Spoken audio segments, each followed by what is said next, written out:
Pé de Ouvido vai discutir hoje os 35 anos da Constituição brasileira.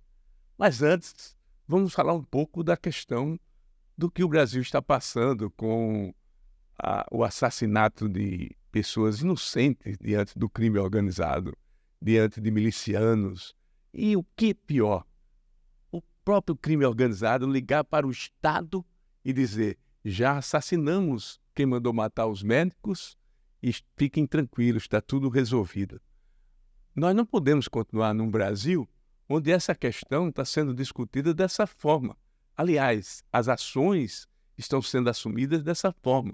O crime organizado fazendo reuniões online e decidindo a vida de pessoas.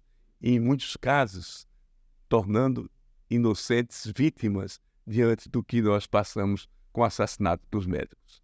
Nós vamos conversar antes da Constituição, dos 35 anos, lembrando a Constituinte, com o professor da Universidade Federal de Alagoas, professor de Direito Penal, Fernando Falcão. É um prazer tê-lo aqui nesse programa, no Pé de Ouvido, para discutir, entre outras coisas, a questão da democracia, da segurança, da liberdade das pessoas. Essa questão da segurança no Brasil pode continuar dessa forma, doutor Fernando? Bom, Regis, em primeiro lugar, obrigado pelo seu convite. É sempre uma honra reencontrá-lo e ter esse bate-papo com você também, com a participação das pessoas que lhe acompanham. É um prazer ainda maior. Regis, é interessante a sua pergunta, porque no Brasil de organizado, ao que parece, só tem o crime, não é?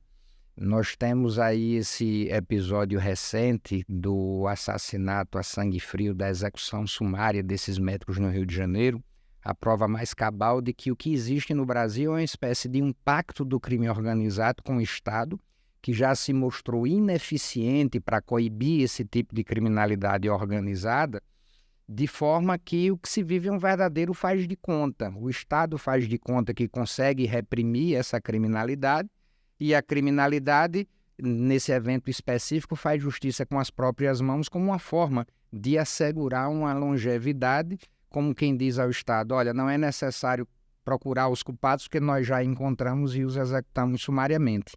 Então, esse caso, ele é brutal, ele é uma demonstração dessa barbárie que o crime organizado impõe aos cidadãos de bem, mas para quem é curioso, para quem lê sobre o assunto, para quem pesquisa, isso não é novidade alguma.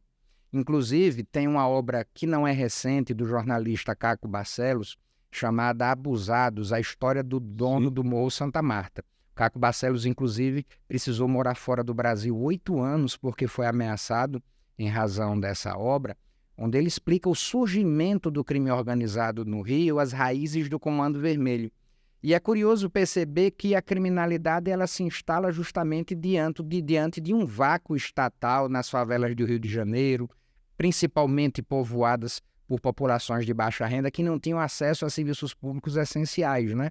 Então, a história da criminalidade ela é a história justamente de um poder paralelo que surge em razão desse absenteísmo estatal que, infelizmente, ao que parece, se recusa a levar esses serviços públicos, não vou nem dizer de qualidade, mas básicos, né, para a população do Morro do Rio de Janeiro. Sim, até porque sempre se falou que não se combate a violência pela violência, né?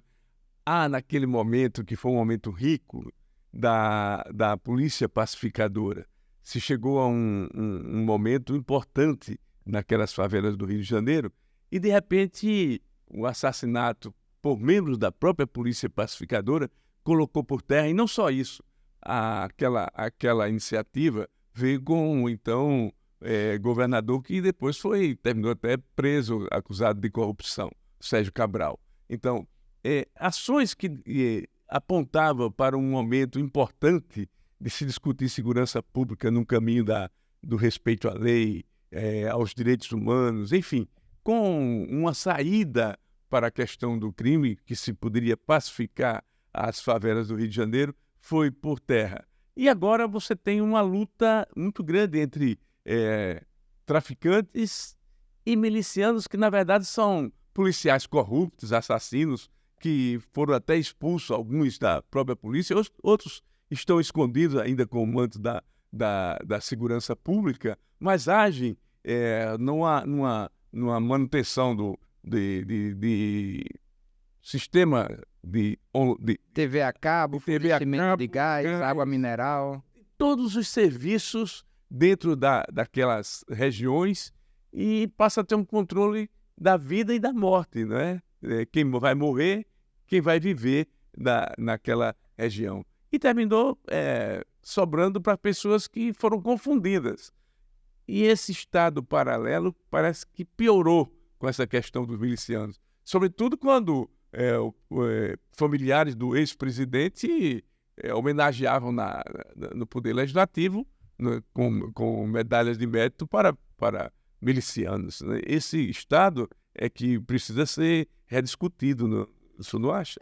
Você deve ter visto no noticiário recente que nesse episódio do assassinato dos médicos, se mostrou que esse pretenso miliciano que na verdade confundiram o médico baiano, ele na verdade ele havia se faccionado ao Comando Vermelho. Então, assim, essa distinção entre milícia e o tráfico hoje já não se faz mais tão clara, né? Porque essa busca pelo domínio, pelo poder na favela fez com que eles unissem forças aí para impor essa supremacia deles pelo medo. Mas, Regis, olha, essa discussão ela é tão profunda e, claro, sempre que a gente toca nesse assunto, a gente inevitavelmente descamba para o aspecto político da discussão. Mas qualquer sociólogo que tenha se debruçado sobre o estudo da criminalidade sabe que o crime deita suas origens nos problemas sociais. Então, assim, esse terreno fértil para o surgimento e o desenvolvimento da criminalidade tem tudo a ver com essa diferença abissal que há entre as classes no Brasil. A falta de acesso à educação, a oportunidades, a um emprego que remunere decentemente, a falta de assistência de saúde, a falta de moradia, tudo isso faz com que, infelizmente, muitas famílias nas favelas, principalmente do Rio de Janeiro, chegam a oferecer seus filhos adolescentes na esperança de que eles tenham uma ocupação junto àquela boca de fumo, àquela estrutura do tráfico de entorpecentes, porque eles sabem que é talvez a única chance de uma ascensão, se não social, mas pelo menos financeira, né? No livro do Caco Barcelos ele trata muito bem isso. O sujeito começa como um foguetinho, que é aquele que fica soltando rojão quando a polícia aparece na favela. Depois ele passa a chuveirinho, que é outro cargo na estrutura do tráfico. O chuveirinho é aquele que vai consertar o encanamento das favelas quando há tiroteio, né? O encanamento é aéreo, não é subterrâneo, então fica todo furado de tiro quando há troca de tiros na favela. Depois o sujeito passa a ser soldado do tráfico e por aí vai evoluindo até o ápice da carreira, que é o gerente da boca, né? Mas, infelizmente, enquanto não houver um investimento em políticas públicas, no sentido de levar cidadania, no sentido de levar dignidade a essas populações carentes, o tráfico sempre vai encontrar um terreno fértil para prosperar. Mas há um discurso paralelo a isso, que vem sendo incentivado por setores da sociedade, que bandido bom é bandido morto. Quer dizer, essa é a visão mais contundente de uma parcela que tomou conta até com a participação do último presidente da República, do Bolsonaro, de que tinha que ter esse enfrentamento, incentivar esse tipo de ação. Isso levou, inclusive, a votos para determinadas figuras que foram confundidas, inclusive pela população que mais sofre com isso, porque lá na favela, lá na grota, não há nenhum mandado de prisão, não há nenhuma ação que garanta os direitos do cidadão. É a botina da polícia nesse enfrentamento, a ação dos bandidos que decide a vida das pessoas. É interessante, Regis, que essa ideia de que bandido bom é bandido morto, ela tem raízes numa teoria científica que é o chamado direito penal do inimigo, de um alemão chamado Gunther Jacobs, né? Ele prega de uma forma muito simplória que o sujeito que transgride a lei, ele na verdade perde o direito de ser protegido pela própria lei, como se ele perdesse a condição humana. Em razão disso, o Estado pode lhe infligir os castigos mais cruéis que podem ser aplicados a ele, né? Veja bem, a sociedade ela reclama com toda razão de uma criminalidade crescente, de uma criminalidade cada vez mais cruel. Não é coincidência que com o aumento do acesso às pessoas a essas drogas mais variadas, os crimes parece que são cometidos com mais requintes de perversidade, não é? Então você vê muita morte banal que poderia ser evitada em razão aí dessa proliferação aí das drogas também. Mas, volto a dizer, investir em política pública é investimento de médio a longo prazo, isso não dá voto. O que mais dá voto é você armar a polícia, é você ostentar o discurso, propagar o discurso de que bandido bom é bandido morto, a sociedade aplaude isso daí. Nós tivemos também casos recentes de justiciamento no Brasil e foram justiciamentos provocados por essa verdadeira inflamação que se impôs à sociedade para que ela fizesse justiça com as próprias mãos. E o Estado realmente, o Estado, quando eu digo o momento atual, é um momento de muito cuidado, né? Porque hoje nós temos uma sociedade amedrontada, uma sociedade que evita sair de casa. Paradoxalmente, quando você vê a entrevista da viúva lá do médico, que pediu por tudo para que o marido não circulasse na noite do Rio de Janeiro, o sujeito atravessou a avenida para beber em frente. Um quiosque na frente Do hotel, né?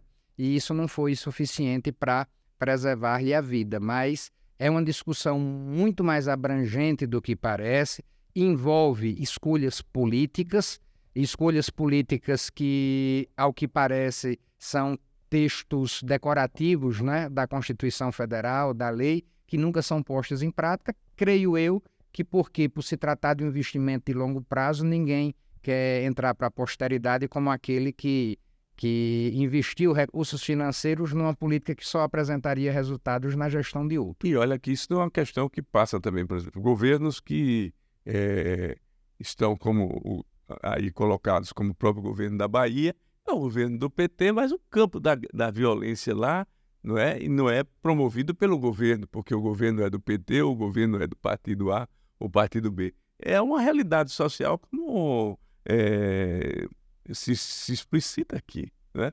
Um quadro social e um acúmulo de situação que vem se levando a cada momento para todo o país. Porque essa questão da Bahia não é mais o Rio de Janeiro. Quer dizer, é uma Bahia passa a ter uma influência em outras regiões do país. E a polícia que hoje está mais matando é a polícia da Bahia, não é do Rio de Janeiro. Você tocou num ponto importante. Para quem acha que o crime ele recua diante de uma repressão policial mais dura, está aí a Bahia para mostrar exatamente o contrário. A polícia que tem o maior índice de letalidade no país e o estado hoje que tem colecionado o maior número de mortes por 100 mil habitantes. Então, assim, a violência gera violência, é fato. Essa guerra é uma guerra perdida. O Estado não vai poder nunca acompanhar a evolução do crime organizado. Basta ver que para que o Estado possa adquirir um armamento condizente com o armamento usado pela criminalidade, tem que se sujeitar a um processo licitatório, não é toda aquela burocracia que corretamente rege a forma de se fazer as compras públicas. Mas, por outro lado, a criminalidade tem acesso fácil a armamento, inclusive .50, artilharia anti-tanque, anti-blindagem, não é? Que derruba helicóptero, como foi aquele caso daquele helicóptero lá no Rio de Janeiro. Então, eu acho que é chegado o momento, aliás, já passou do momento de alguém ter o bom senso de reconhecer que, por mais que seja uma política de longo prazo, vai ser preciso que alguém dê o início a esse investimento em políticas sociais de inclusão das populações menos favorecidas, porque serão justamente os soldados do tráfico de amanhã que poderão encontrar oportunidades no convívio civilizatório da sociedade. Agora, quando trata-se de uma questão, de uma discussão dessa, com a sociedade tão polarizada, quando você discute uma questão e diz, olha, não pode se combater a violência com violência, isso é eleitor de Lula. Opa, é para matar mais bandido, aí é eleitor do Bolsonaro. Eu dou aula em curso de pós-graduação e sempre que eu toco nesse assunto, alguém solta aquela velha brincadeira, não é? Ah, tá achando bom, leve para casa, tá com pena, leve para casa. Não, não quero levar para casa. Eu também sou vítima da violência, eu também tenho medo da violência. Agora, é preciso sair desse discurso raso, superficial, de que a sociedade hoje, ela entrou num maniqueísmo absurdo de que se você não prega a violência é porque você é aliado de bandido. Como se você discutir em termos de maior profundidade, né, as causas sociais da criminalidade fosse fazer com que você fosse simpático ao crime organizado. E deve ser muito duro na sua condição de professor de direito penal, quando você se discute a pena, a questão dos presídios. O viés dessa visão atrasada é de que não tem que ter bandido na cadeia, tem que mandar matar antes, porque o Estado precisa estar pagando alimentação para essa gente. Não é ressocialização da pena. Nada disso está em discussão numa visão tão polarizada que se interdita o bom debate. Agora que você tocou no assunto de população carcerária, infelizmente eu não trouxe um dado atual. Esse dado que eu vou mencionar aqui para você é de 2019, já é um dado com 4 anos de defasagem. Quando você pega o relatório do DEPEN, que é o Departamento Penitenciário Nacional, e você vê o perfil da população carcerária no Brasil, é um negócio impressionante. Cerca de 95% dos presos não têm o 2º grau completo. E assim, até esse último relatório do DEPEN, era de 1% o percentual de presos no sistema prisional brasileiro que tinham um curso superior. Alguém pode fazer a interpretação desses números dizendo, é porque rico não vai preso no Brasil. Não é isso. Para mim, o que esses dados estatísticos mostram é que quanto maior a escolaridade, menor a propensão dessa pessoa de delinquir. Então, está aí talvez o dado estatístico que comprove que investimento em educação seria talvez uma das melhores respostas ao aumento da criminalidade. Sim, porque aí é um dado interessante, porque você inverte a lógica de que rico não vai preso e o pobre não tem bons advogados, não tem assistência jurídica, não tem dinheiro para qualquer outra ação da sua defesa. Isso é uma prova, até porque a maioria da população carcerária é de negros, pobres, favelados, sim, pessoas que sequer têm acesso à educação, né? Há um quadro bem grave colocado nisso aí. E em todo momento, o Caco Barcelos fala isso, outra vítima desse processo todo foi o Tim Lopes, que foi um jornalista também que foi assassinado diante de fatos como esse, de acompanhar, de ser apurador da informação, investigando a informação, levantando situações de violência no Rio de Janeiro, terminou sendo brutalmente assassinado pela bandidagem. Mas essa questão carcerária, essa questão dos presídios hoje, coloca em xeque uma discussão muito grande na sociedade. O senhor é membro do Conselho Federal da Ordem dos Advogados do Brasil. A Ordem tem incentivado esse debate? Tem, Regis. Vejam bem. O Conselho Federal da Ordem dos Advogados do Brasil, para além das questões que dizem respeito à defesa das prerrogativas dos advogados, à defesa de melhores condições de trabalho para os advogados, também exerce um importante papel no sentido de exigir o cumprimento de políticas públicas. Nós temos uma comissão de direito penitenciário que tem um trabalho incansável no sentido de buscar melhores condições para essa população carcerária.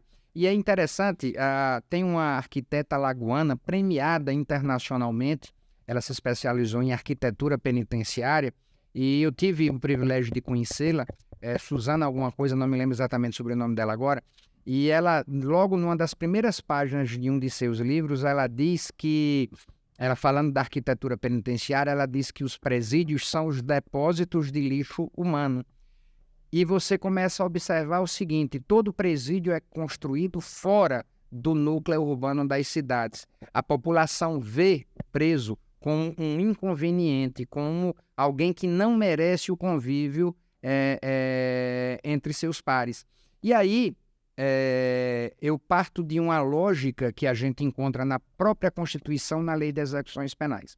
A Constituição Federal diz claramente que o Brasil não admite qualquer pena de caráter perpétuo e nenhuma pena de banimento. Isso significa dizer que toda pena, por mais prolongada que seja, um dia vai acabar e aquele egresso do sistema prisional vai voltar a conviver em sociedade. Então, enquanto membro da sociedade, o que é que eu devo questionar?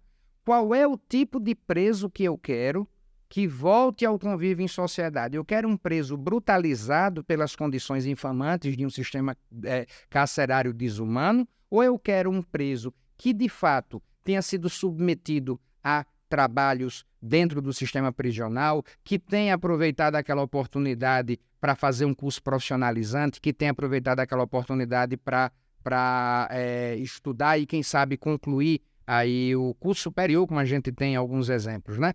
Então, assim, a sociedade que prega que o preso seja brutalizado na prisão é a mesma sociedade que vai conviver com esse preso, que vai voltar a conviver e vai voltar pior do que foi. Então, assim, essa deveria ser uma das preocupações que todo cidadão deveria ter, a de que o preso seja submetido a um tratamento humano. Um tratamento humano não quer dizer privilégio, não quer dizer que ele deva dormir no ar-condicionado e comer comida de restaurante, não é isso. Mas que ele seja tratado com o mínimo de dignidade que é necessário para a existência do ser humano, para que essa pessoa não seja ainda mais brutalizada no sistema prisional. Existe hoje, no sistema prisional alagoano, por exemplo, um outro enfoque nesse sentido, porque houve um momento em que as rebeliões eram constantes, os presídios atenuaram essa situação. Isso se deve a um reconhecimento da ação do próprio judiciário, dos órgãos e de instituições como a OAB nesse sentido, da própria sociedade como um todo agindo. Olha, eu acredito em outra visão, porque ainda há um peso muito grande essa questão do olho por olho, dente por dente. Olha, de lá para cá se criou uma carreira da Polícia Penal, os antigos agentes penitenciários que hoje são selecionados por concurso público. Então, eu tenho diversos amigos que são agentes penitenciários, pessoas de nível superior. Então, melhorou muito o nível do policial penal, né? Um policial que é mais humanizado, um policial que, até porque estudou, conhece os limites da sua atuação, sabe que pode ser responsabilizado em caso de tortura, em caso de maus-tratos. Mas, de outro lado, a gente tem também um investimento muito maciço na construção de unidades prisionais, unidades que têm requisitos de segurança que até um passado recente era inimaginável. Basta lhe dizer que hoje o próprio advogado tem dificuldade de ter um acesso presencial ao seu cliente, senão através do parlatório, muitas vezes através de um vidro blindado, tendo que conversar no telefone, né? Eu até tenho minhas ressalvas em relação a isso, porque se há uma coisa que é sagrada no direito de defesa é o sigilo da comunicação do cliente com o advogado. E, na maioria das vezes, você não se sente confortável, por exemplo, de instruir o seu cliente para o interrogatório em plenário, por exemplo, num caso de tribunal do júri, sabendo que aquela sua conversa está sendo gravada. Não é que pode, certamente estará sendo gravada, né? Mas, assim, isso com certeza conteve, mas a maior prova de que também não houve uma pacificação do sistema prisional é que os presídios aqui são divididos por facções. Então, quando você é admitido no sistema prisional, você vai lá declarar qual é a facção que você pertence, porque o determinado presídio é do Comando Vermelho, o outro é do PCC, e para que você não caia no presídio errado e de repente possa ser morto, você escolhe a que facção você pertence para ser aqui em Alagoas, no Brasil inteiro. Isso acontece no Brasil inteiro. Mas isso é uma informação da experiência do trabalho que você tem nesse campo, mas isso acontece corriqueiramente já. Acontece de uma forma que, certa feita, um cliente que não era bandido faccionado, ele disse, olha, eu tive que dizer qual era a facção, inventei uma facção a que eu pertencia porque não existia o presídio dos não faccionados. Então eu tive que escolher uma facção na hora para poder ser alocado num presídio, porque simplesmente não havia o presídio de quem não era faccionado. E agora ainda tem mais esse discurso, né, reforçado aí por um grupo conservador que está no parlamento, pedindo pena de morte, pedindo castração química. Castração química, teve caso disso. E pior, a gente que tem curso de direito, passou por Ministério Público, tudo isso, né? E essa coisa que é lastimável se ver. Agora, não se dá conta de uma situação dessa natureza diante desse quadro que a sociedade está vivendo, né? Então, se pena de morte desse certo, ia ser resolvido em países... Estatisticamente, os estados americanos que implementaram pena de morte não conseguiram reduzir a criminalidade. Então, assim, se é difícil para alguém aceitar os argumentos retóricos da discussão sobre as razões sociais da criminalidade, que pelo menos então analise as estatísticas. Estatisticamente falando, numericamente falando, os estados americanos que adotaram pena de morte não reduziram a criminalidade. Doutor Fernando, nós estamos conversando aqui com essa liberdade porque nós conquistamos essa liberdade a partir de uma constituinte e de uma Constituição que hoje tem 35 anos. Tem necessidade de aprimoramento? Sim, né? Mas foi uma Constituição que passou a existir nesse país depois de uma luta muito grande. Imagina que essa situação hoje está configurada nesse quadro de facções tomando conta daquilo que o Estado tem responsabilidade, porque os presídios são de responsabilidade do Estado. Imagina se estivéssemos aqui numa realidade onde os mais elementares direitos, as garantias de direitos não estivessem sendo exercidas com todas essas ameaças que ainda estamos vivendo. Então, o que você imagina para um professor de direito, um advogado, no exercício de uma atividade que politicamente o Brasil avançou ainda com todos esses quadros, todos esses percalços que ainda estão para aprimoramento, mas mesmo assim com ameaças constantes dessas questões. A Constituição foi importante para o Brasil? A Constituição Federal, ela certamente, a gente tem uma expressão no direito que diz que a Constituição inaugura nova ordem jurídica vigente. Mas eu vou mais além. Eu acho que, como disse Ulisses Guimarães, a Constituição Federal ela foi um marco, na verdade, na história da evolução da população brasileira.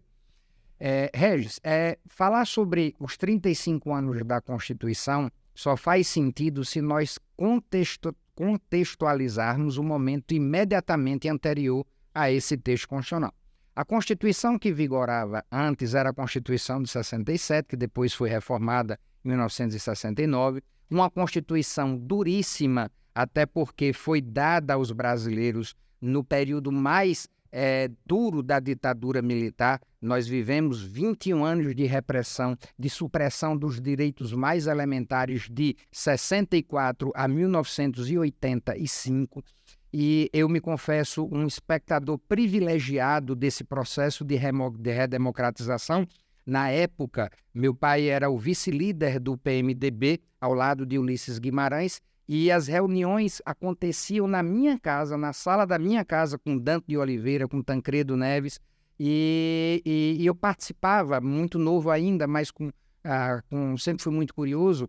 Eu assistia toda aquela preocupação em você fazer uma transição democrática de maneira a que os militares não mudassem de ideia e, de repente, voltassem atrás naquilo que teve uma participação importantíssima de Ernesto Geisel, que foi o presidente e o general da ditadura militar que presidiu o Brasil, que aceitou essa transição democrática desde que houvesse uma anistia geral, que ninguém fosse perseguido pelos excessos cometidos na ditadura. Então, era natural que a Constituição que viesse após a redemocratização do Brasil, ela fosse aquilo que eu chamo de uma Constituição da ressaca.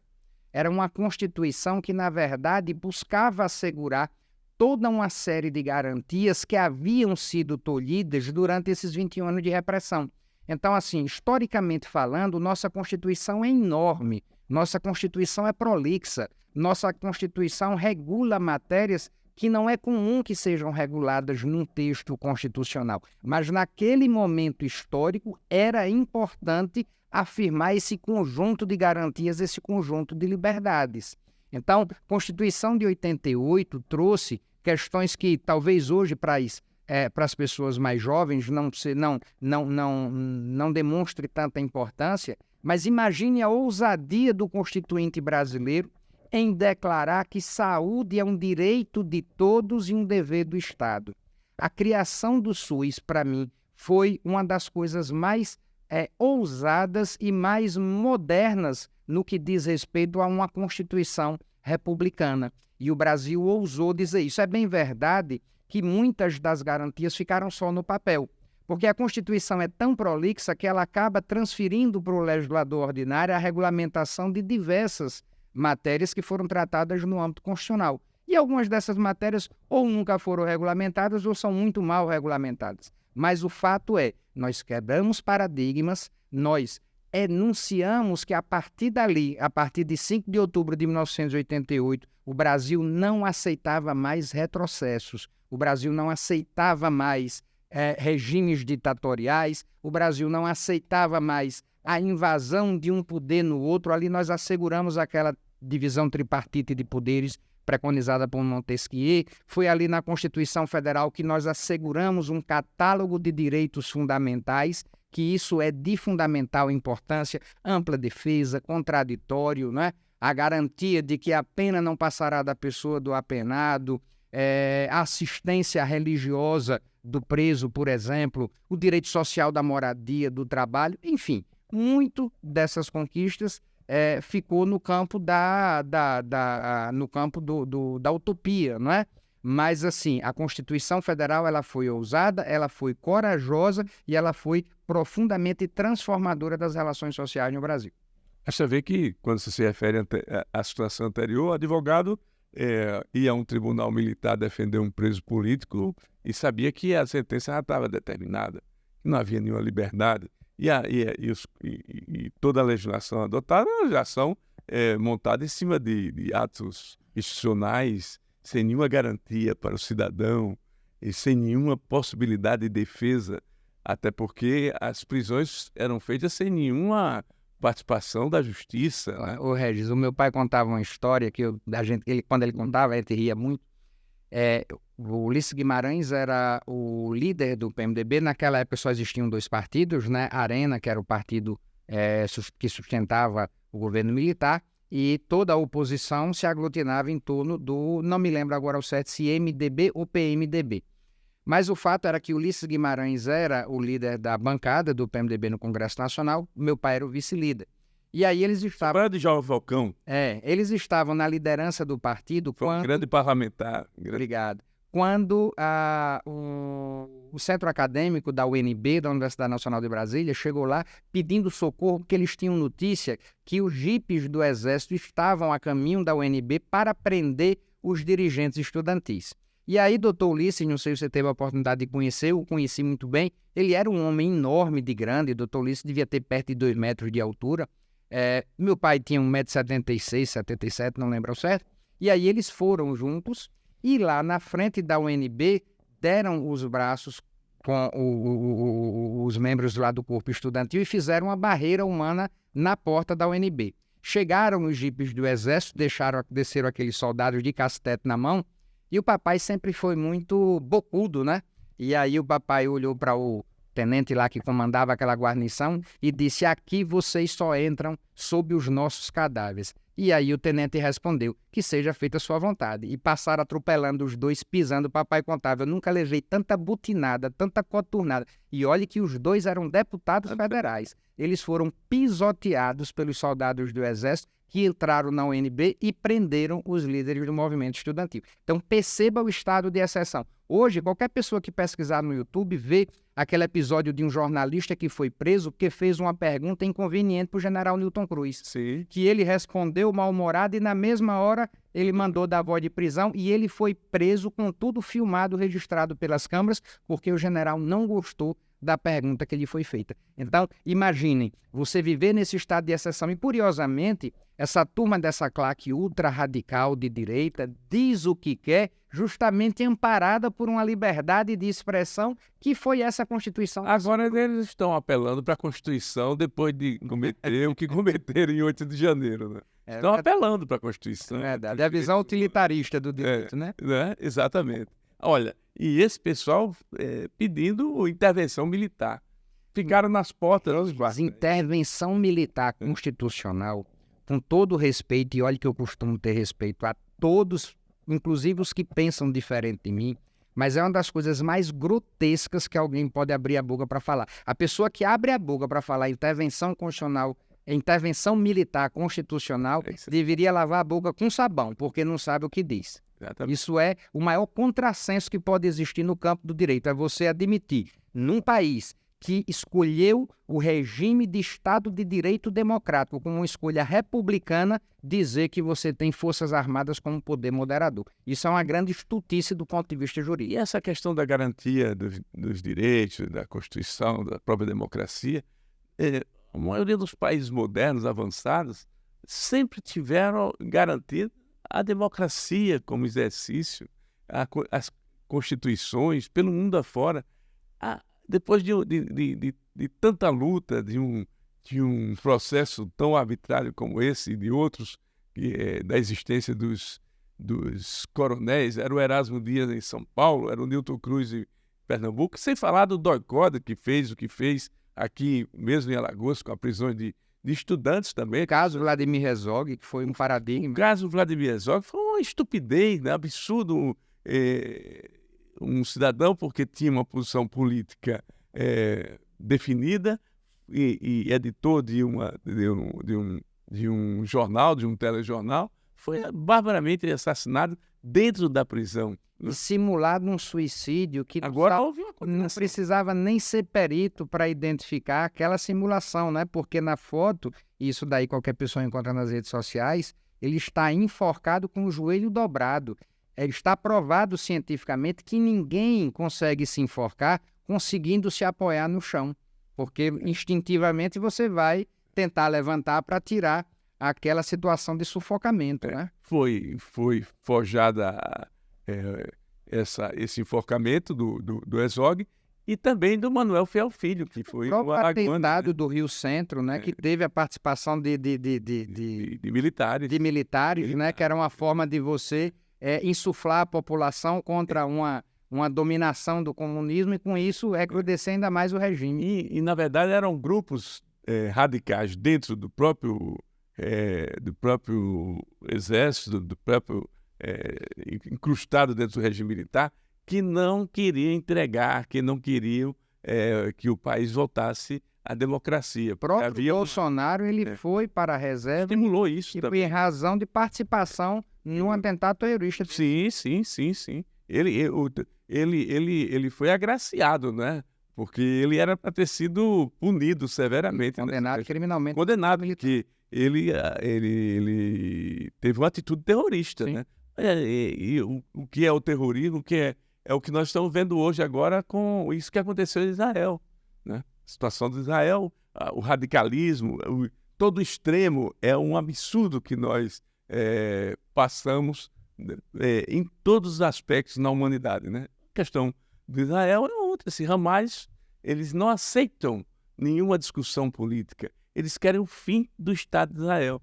Ora, nós não queremos nem o fim do Estado de Israel, nem do Estado palestino. Nós queremos a paz. É isso que a sociedade tem que lutar, a sociedade mundial, né? Então, o que acontecia lá era exatamente grupos radicais dentro do exército que foram lá jogar uma bomba num show, mais ou menos isso que aconteceu agora em Israel. Era um show de jovens que lutavam pela paz, né, que defendiam a paz, que foram barbaramente assassinados, né? Mais de 260 pessoas só no local.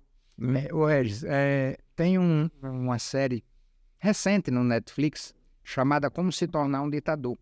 E aí conta a história de Idi Amin Dada, de Muammar Gaddafi, a história de Hitler, né? E é interessante que o seriado ele se dá numa espécie de manual eletrônico, ou seja, como se tornar um ditador. Ele diz, olha, primeiro passo é você fazer isso, segundo passo é fazer aquilo. O primeiro passo do manual de como se tornar um ditador é você eleger um inimigo comum. a melhor maneira de você agrupar a sociedade em torno dos seus ideais é você escolher o inimigo externo e se colocar em estado permanente de conflito com esse inimigo.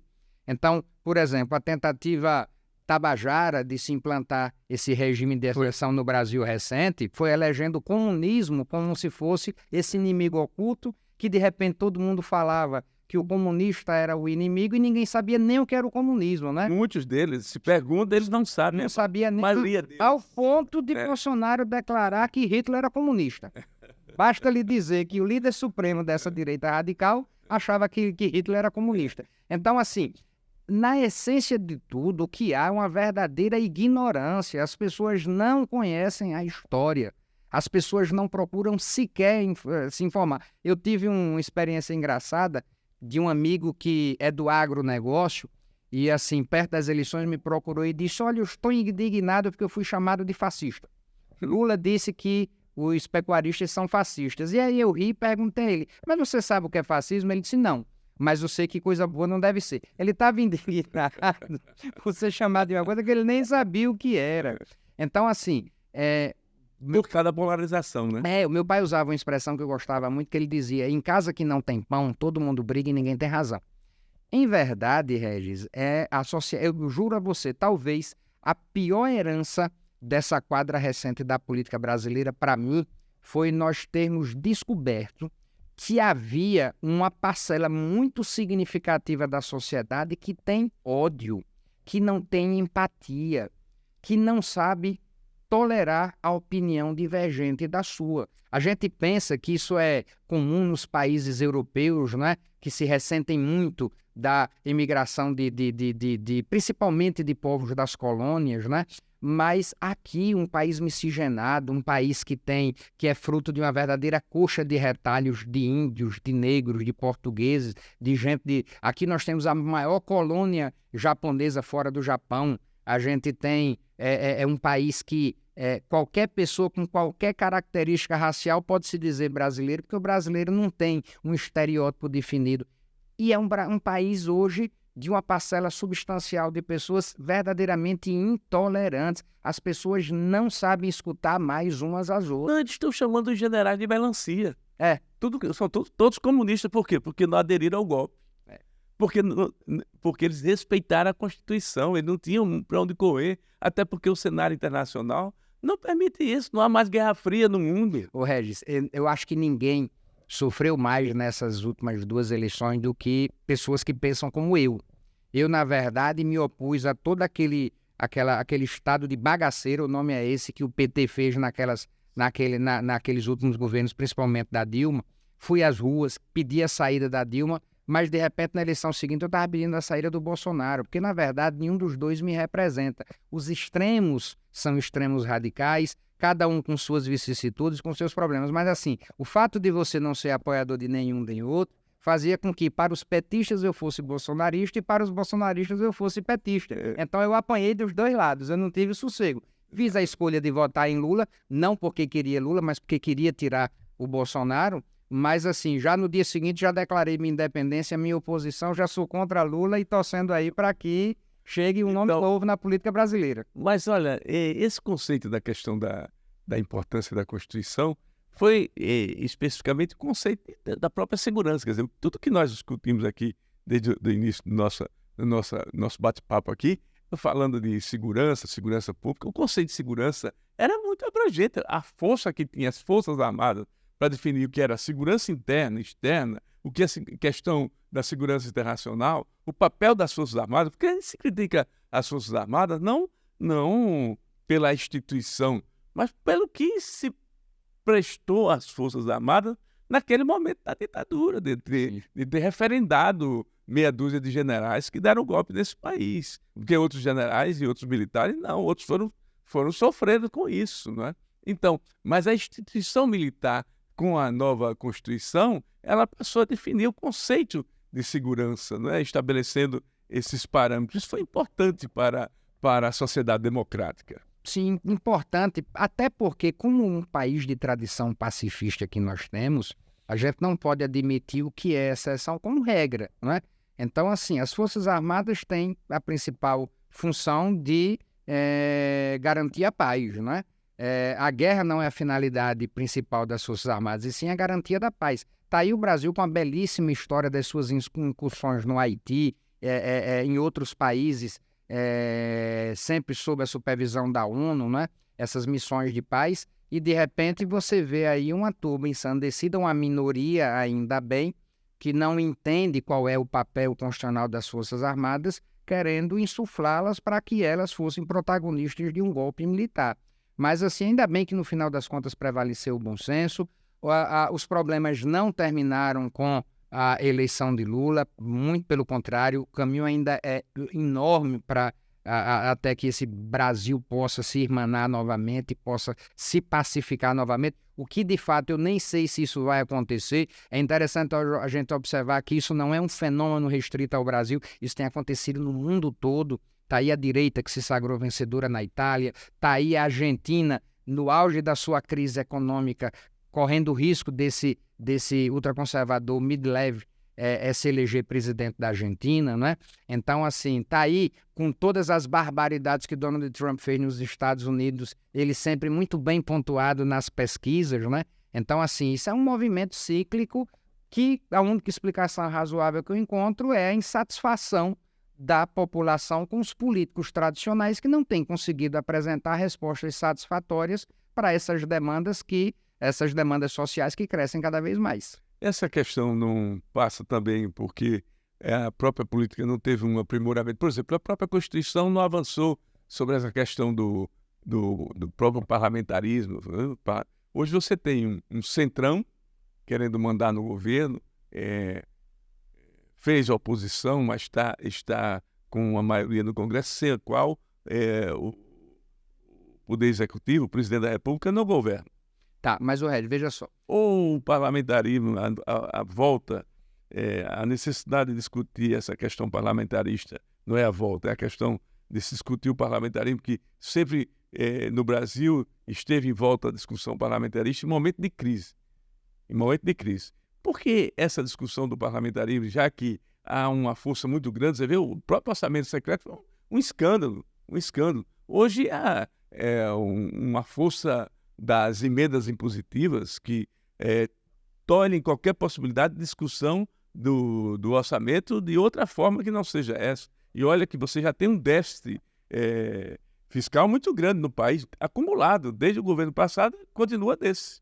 Red, veja bem, é bom lembrar que a Constituição de 88 ela já previa um referendo, um plebiscito, Sim. Em 93, para que a sociedade brasileira escolhesse se preferia presidencialismo ou parlamentarismo. Prevaleceu o presidencialismo. Foi. Não que 30 anos depois isso deva ser mantido, mas veja bem, Congresso Nacional deveria ser, e não é, a exata expressão da representação popular do país. Aí eu lhe pergunto, um Congresso Nacional majoritariamente branco, majoritariamente masculino e majoritariamente rico, não representa uma população que, na sua grande maioria, é composta por negros e pardos, pessoas de baixo poder aquisitivo e majoritariamente mulheres. Nós temos um Congresso Nacional que não representa, não reflete esses aspectos etnocêntricos da sociedade brasileira.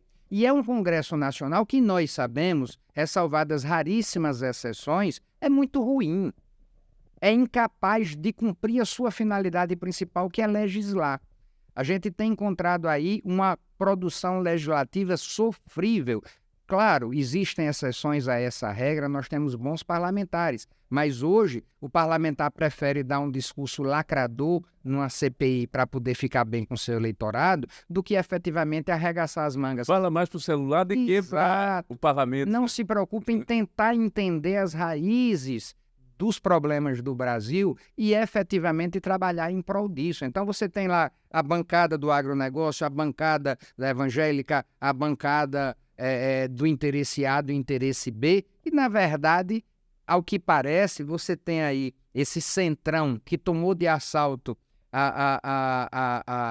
o timão dos destinos do país, entendeu? E que vai conduzir para o apoio, para a oposição, a depender de sua conveniência pessoal. Infelizmente, nós precisamos repensar aspectos da Constituição? Sim, mas entenda uma coisa.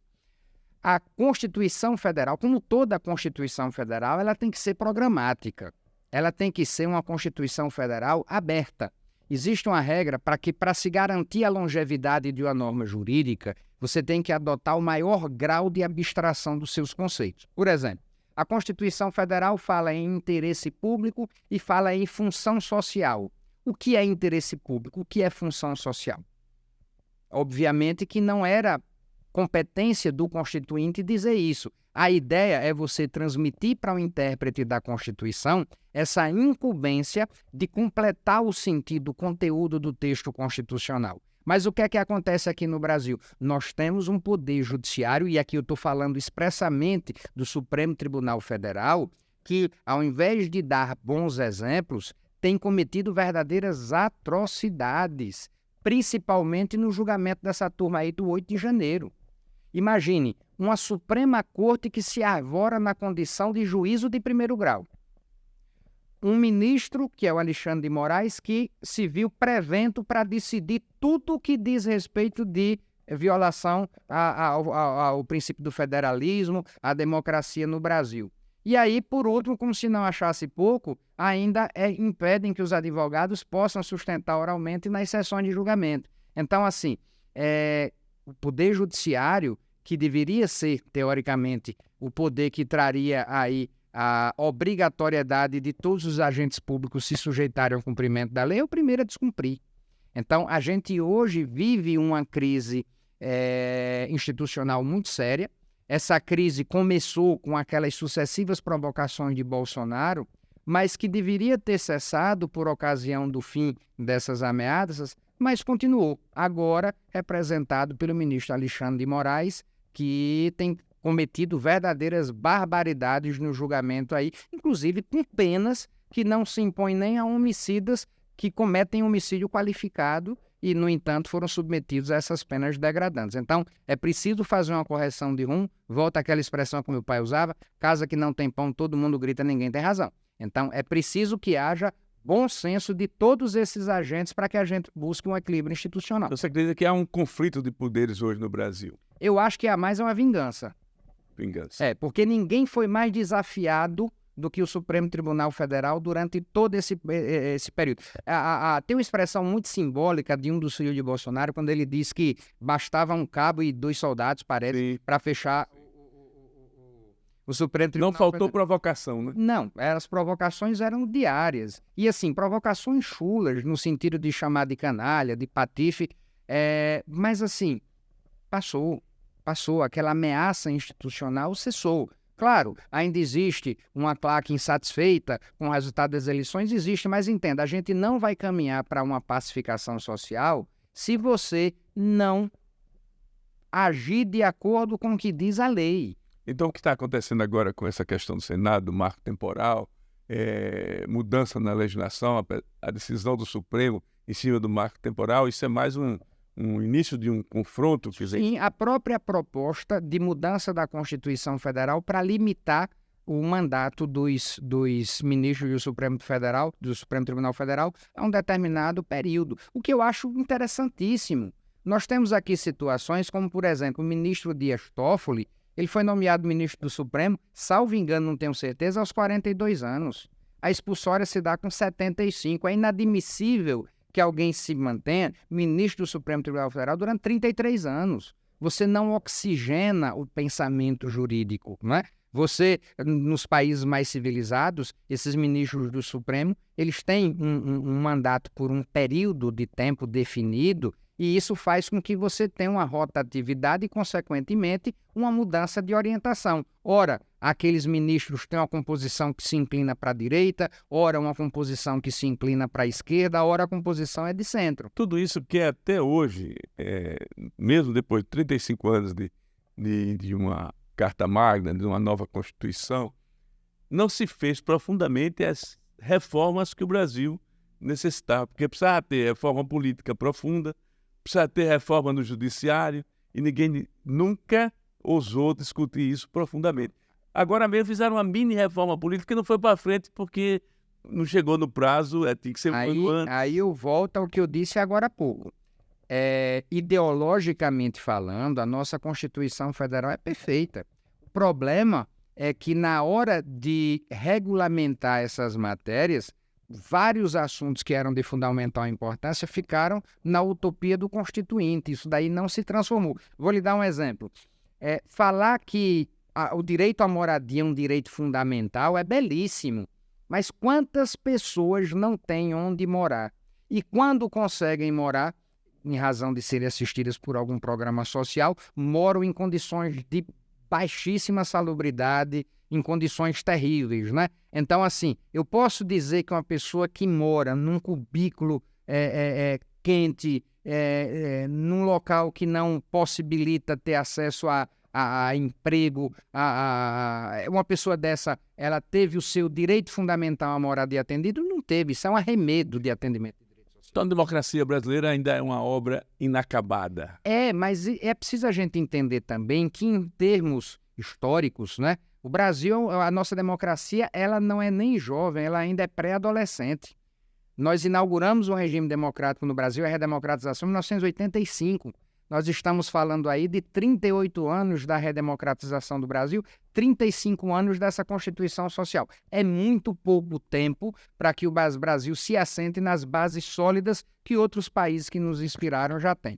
Mas me permita aqui, o tempo está encerrando, uma coisa que eu não queria deixar de registrar. É que você é sobrinho de uma pessoa que, para mim, foi um dos grandes governadores desse estado, Muniz Falcão.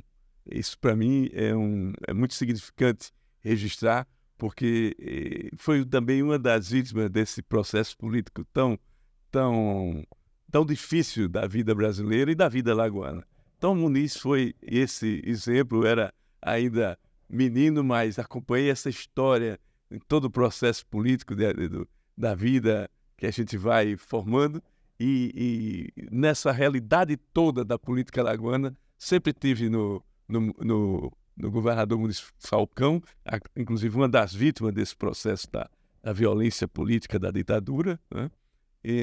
Um referencial da política lagoana pela força político que teve num campo importante das eleições livres que nós vivenciamos nesse estado, né? Eu não o conheci, Regis, eu nasci já depois do falecimento dele, mas assim, para toda a família é um motivo de muito orgulho, até porque o governador Muniz Falcão, ele levantava... Tem um documentário agora também, né? Muito bom, do Geraldo Magela com aquele outro rapaz, um cineasta que faleceu, que era de Junqueiro, esqueci o nome dele agora, mas assim, fantástico o documentário. Mas assim, ainda na época do Estado Novo, o governador Muniz Falcão levantava a bandeira da defesa de direitos sociais. E foi exatamente por conta disso que toda a oligarquia política de Alagoas se insurgiu contra ele, porque ele taxou o açúcar e álcool justamente para, com a arrecadação desses recursos, financiar a melhoria da educação em Alagoas. E isso, se hoje isso já é algo difícil de se implementar, imagine há 60 anos atrás, quando essas oligarquias políticas elas mandavam no Estado, né? Então, realmente é um motivo de muito orgulho para todos nós. Fernando, obrigado pela sua participação aqui no Pé do Ouvido. Acho que foi um momento rico de discutir questão de segurança, de democracia, de liberdade que mais precisamos nesse país. Eu que lhe agradeço, Sérgio. Muito obrigado pelo convite. Obrigado a você.